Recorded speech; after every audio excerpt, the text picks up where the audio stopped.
अस्सलाम वालेकुम नाजरीन, ख़बर शामिल क्यों था कोडीजी खां टाउन कमेटी कोडीजी जी ना अहली सबब हर तरफ़ गंदगी जा ढेर लगी विया। केतरनि ॾींहंनि खां वठी असिस्टेंट कमिश्नर कोडीजी खे शिकायतूं कयूं पर साहब हिकु बि न ॿुधी। नालियुनि जो गंदो पाणी रोडनि रस्तनि ऐं घरनि जे अॻियां तालाब जा मंज़र पेश करण लॻो आहे। ॿिए तरफ़ शहरनि मीडिया सां ॻाल्हाईंदे चयो आहे त नालियुनि जो गंदो पाणी रोडनि रस्तनि दरनि अॻियां बीहण सबब मलेरिया सां गॾोगॾु केतिरियूं ई बीमारियूं जनम वठी रहियूं आहिनि ऐं नालियुनि जो गंदो पाणी असांजे दर अॻियां तालाब जा मंज़र ॾियण लॻो आहे। असांजे ॿारनि खे स्कूल मदरसे वञण लाइ बि रस्तो न आहे जो असां मासूम ॿारड़ा स्कूल वञी सघनि। हिननि DC खैरपुर खां मुतालबो कयो आहे त खुदारा तालके कोडीजी ते थोरी नज़र करे असांजे मासूम ॿारनि जी तालीम खे ख़राब थियण खां बचायो वञे।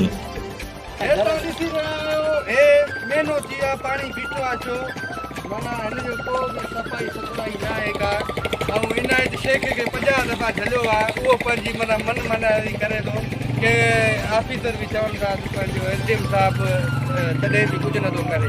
हे पाणी बीठो आहे, असां नंढड़ा ॿार के स्कूल वञनि था, के मदरसे वञनि था, के नमाज़ ते गंदो पाणी ॿार बीठो आहे, पर को बि तरीक़ो न आहे। रुगो करप्शन जी हवाले रुगो पैसा था खाइनि, ॿी का शइ बि कोन्हे का। आयो तव्हां केॾो गंदो पाणी आहे हिते बीठो आहे छो? असां इनायत खे चयो आहे बाबा हे पाणी तूं जेको गंदो आहे इहो सफ़ाई कर। इनायत असांजी ॿुधे ई कोन थो। AC साहिब खे चयो आहे, AC साहिब बि हुनखे इनायत खे चए थो इनायत ॿ लकड़ा हणी बसि तव्हां पाणी हली वियो।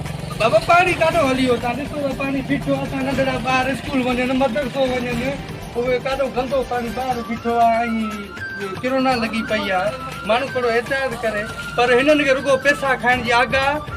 ऐं असांखे चवां पंहिंजो इनायत सॼो कुझु हलाए थो, सॼनि खे पघारूं ॾिए थो।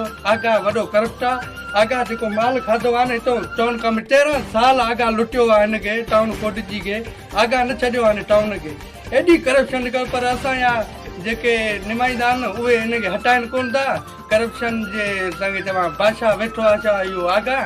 बसि हाणे छा कजे? असां ॾे अहवाल आहे DC अबड़ो सैफुल्ला साहिब खे अपील आहे त हिन ते नोटिस वठी असांखे सफ़ाई कराए ॾे।